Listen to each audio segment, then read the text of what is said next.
Hi, welcome to the Bella Blog. God bless you guys for joining in.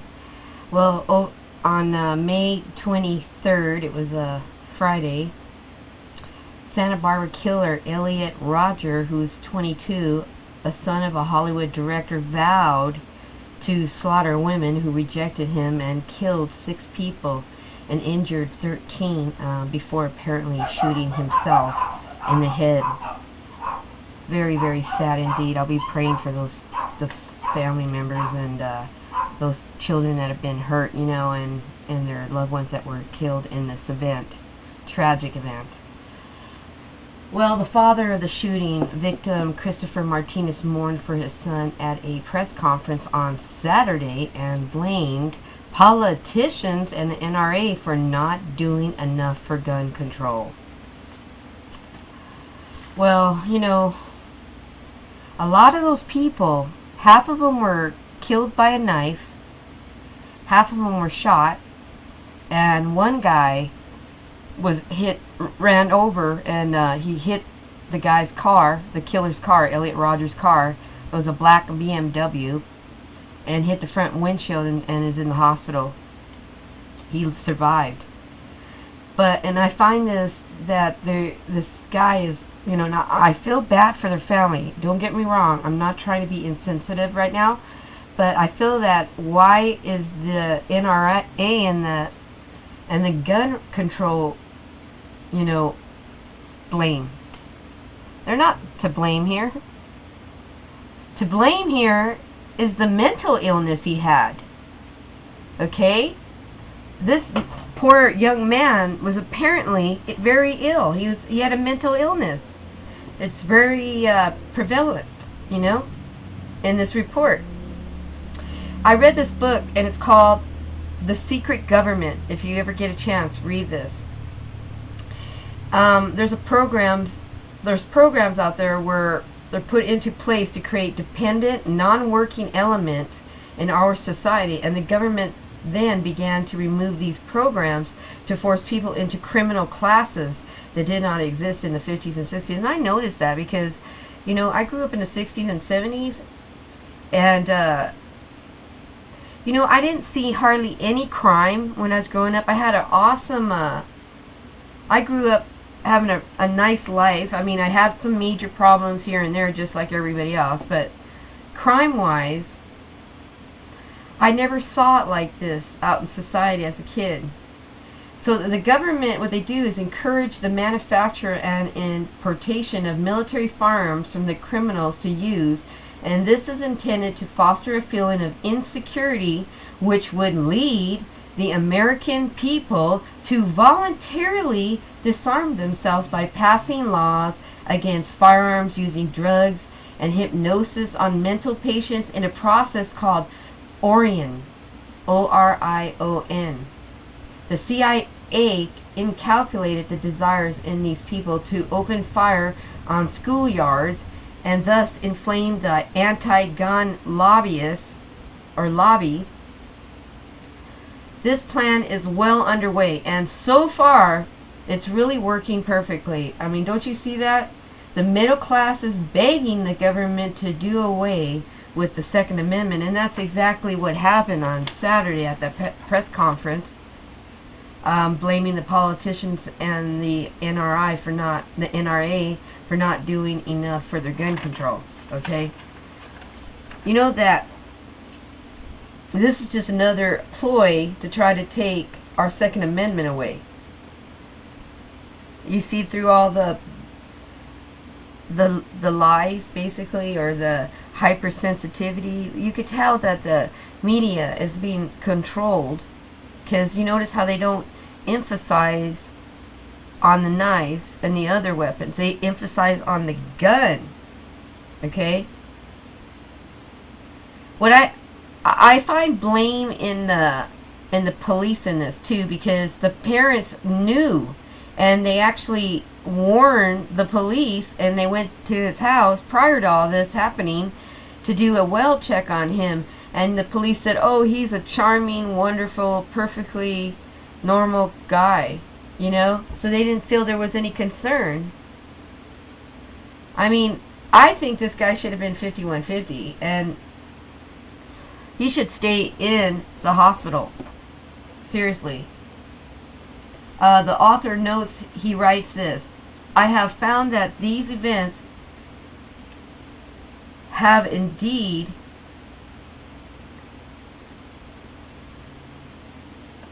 happened all over the country, and in every instance that I have investigated, the incident at the women's school in Canada and the shopping center incident in Canada is called the Stockton, California massacre, and the murder of a Rabbi Meir Kahane, and the shooters were all ex-mental patients, or were current mental patients who were all on the drug Prozac. You know that I find that most mass killings, they have one thing in common, and it isn't the weapon. It's drugs, you know, like this. These mental patients are on medication like Prozac and all the other drugs that they have for mental illnesses, you know. And a lot of this stuff needs to be tested further, because Prozac causes violence, obviously. It says this drug, when taken in certain doses, increases the serotonin level in the patient, causing extreme violence. And the Huffington Post also says many tragic acts of suicide and violence could be averted by reducing or stopping the use of antidepressant drugs, and by greater professionals and public awareness. The Association of Antidepressants Treatment with Aggression and Violence report here calls for more clinical trial epidemiology data to be made. See, they're even saying that. And that's the Association of Antidepressant Treatment. And it's really sad. I mean, because I feel like they're trying to put all the blame on weapons when the real culprit here is mental illness, you know? There's a lot of people out there with mental illness, and I have an article here. It's a Prozac information sheet number 2. Prozac causes violence. It's originally issued June 4th of 1990. Okay, so they've known this. Widely used drugs turn people violent and suicidal, and says Prozac is a new structured drug currently being promoted as a wonder drug for depression. And the drug company promotion, however, ignores considerable evidence which has accumulated showing how truly deadly these psychiatric drugs really is. The Food and Drug Administration, the FDA, has received 5,000, that was just 740 reports of adverse reactions from Prozac in less than 2 years, compared with 2,923 reports received by the FDA on the long-standing market leader, Alevil, over 20 years. It says that adverse reaction reported on Prozac included aggression, psychosis, hallucinations, and kathesthesia, a drug-induced insanity with bizarre and frightening characteristics, including hallucination, aggression, self-destruction, outbursts, terror, anger, suicide, hostility, hatred, and rage. Already, 5 reports of persons being turned violent and suicidal by Prozac have begun to surface. And boy, haven't they in our today's society? I mean, it's just now, it seems like constant with all, you know, Sandy Hook, all those people were on drugs, okay? It's pretty bad. It says a study recently published in the American Journal of Psychiatry exposed the fact that Prozac creates obsessive and intense, violent, suicidal thoughts in patients who take the drug. According to the study, these bizarre and extremely dangerous self-destructive thoughts occurred in 3.5% of persons on the drug. And the manufacturer states that there are up to 2 million people on the drugs, placing the total of these being given intense, violent, suicidal thoughts at up to 70,000 Americans, okay? That's pretty shocking. So, you see what I'm trying to get with this? And I wanted to show you the connection, okay? And and it's like this, and I noticed the spirit of Pharmakia is present in all these murders. Okay, so on to the list of mass murders and the stalk link to the psychotropic drugs. See, Eric Harris, age 17, first on Zoloft, then Luvox, and Dylan Calibold, age 18, the Columbine school shooting in Littleton, Colorado, killed 12 students and 1 teacher and wounded 23 others before killing themselves. Killbold medical records have never been made available to the public. Okay, it says, and here's another one. Jeff Weiss, age 16, had been prescribed 60 milligram day of Prozac, 3 times the average starting dose for adults. When he shot his grandfather's girlfriend, and many fellow students at Red Lake, Minnesota. He then shot himself, 10 dead, 12 wounded. And here's another one. Corey Bosgard, age 16, Wallaluke, Washington State High School, was on Paxil, which caused him to have hallucinations when he took a rifle to his high school and held 23 classmates hostage. He has no memory of the events. And another one, Chris Fetters, age 13, killed his favorite aunt while taking Prozac. Favorite aunt. Terrible. Christopher Pittman, age 12, murdered both his grandparents while taking Zoloft. Terrible. Matthew Miller, age 13, hung himself in his bedroom closet after taking Zoloft for 6 days. Kit Kinkle, age 15, on Prozac and RITAILIN, shot his parents while they slept, then went to school and opened fire, 2 classmates, and injuring 22 shortly after beginning Prozac treatment. Do you see the connection here? Luke Woodham, age 16, Prozac, killed his mother and then killed 2 students, wounding 6 others. A boy in Pocatello, Idaho, Zoloft, in 1998, had a Zoloft-induced seizure that caused armed standoff at his school.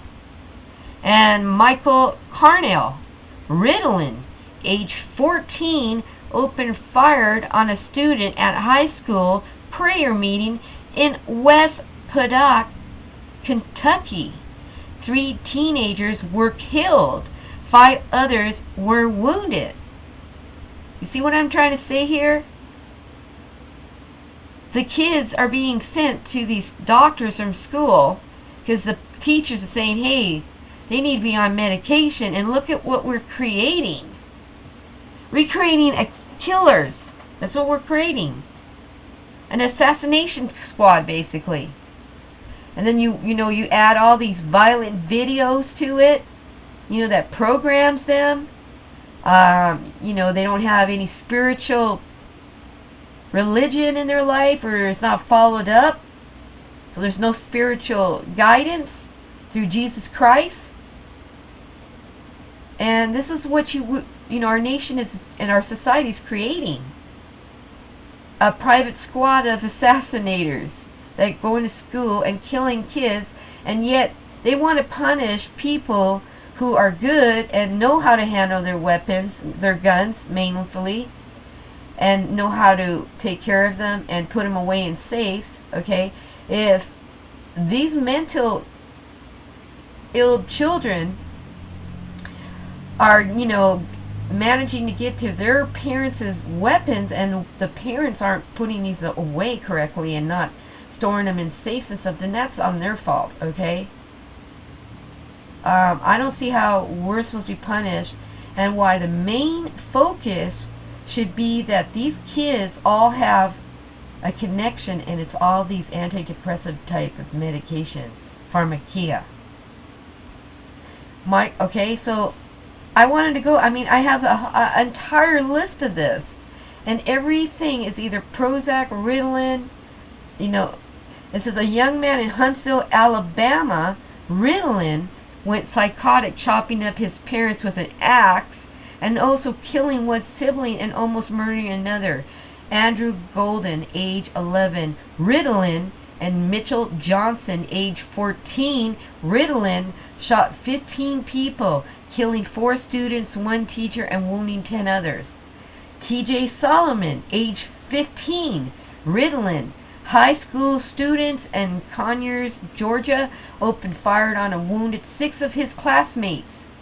Rob Matthews, age 14, Ritalin, beat a classmate to death with a bat. Okay? There's no guns in these.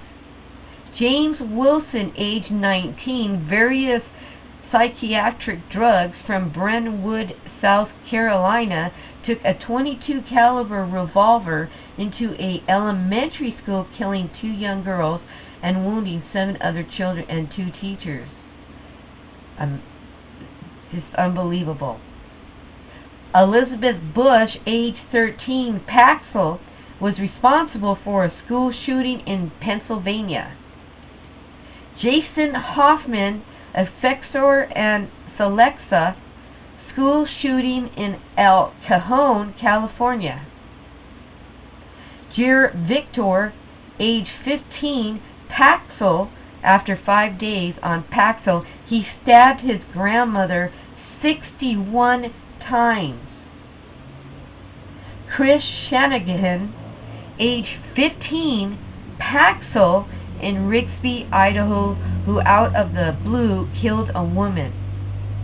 And again, Jeff Franklin, Prozac and Ritalin, Huntsville, Alabama, killed his parents as they came home from work using a sledgehammer, a hatchet, butcher knife, and a mechanic's file, then attacked his younger brothers and sisters.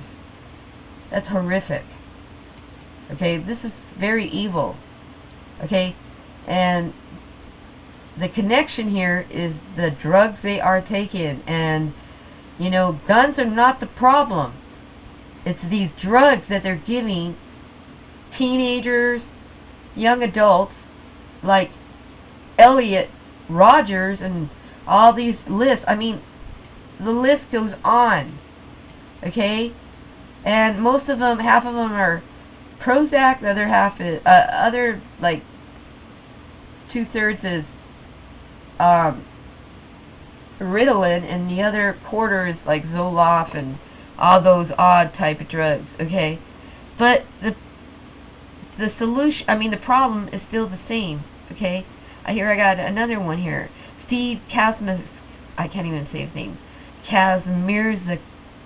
Steve Kazmierczak, age 27, shot and killed 5 people and wounded 21 others before killing himself in Northern Illinois University Auditorium, according to his girlfriend. He had recently been taking Prozac, Xanax, and Avion. Toxicology results showed that he still had traces amount of Xanax in his system. Okay? The spirit of Pharmakia is present in all these. Murders, not guns. Okay? Yeah, they were used, but like I said, Abel was killed by his brother Cain by a rock. Okay? Evil hearts and pills do this. Okay? Apparently there was some type of issue here, probably spiritual, big time, and the medication, and see how it distorted their thinking, because like Elliot Roger, I mean, this guy just, he was really a very angry person. Okay, we need to check into the pharmacy part of it. Okay, it's not guns. Those need to be taken. I think as far as the gun situation, those need to be, if anything, be enforced, be in safe, and be locked. I think as far as that type of safety. But a real, a gun owner who goes through classes and everything knows how to handle their weapons and they put it away every time, okay? This is clearly a medication problem. Alrighty, I just wanted to put this out there because it seems like guns are getting a bad rap, and I wanted to make it clear that there's definitely a pattern, and it's in their head, but it's a drug problem, a Pharmakia problem. It's not a Pharmakia angry, and if you got, like I said, if you got a teenager or a young child and they're watching and playing these videos, because that's what parents are doing these days. They're having the video games babysit their kids, because you got like two parents working, or you got one, especially the way the economy is, people losing their jobs, they're going into depression and taking more drugs and getting depressed, and this is what's going on, people. This is this is our fruit. This is another fruit.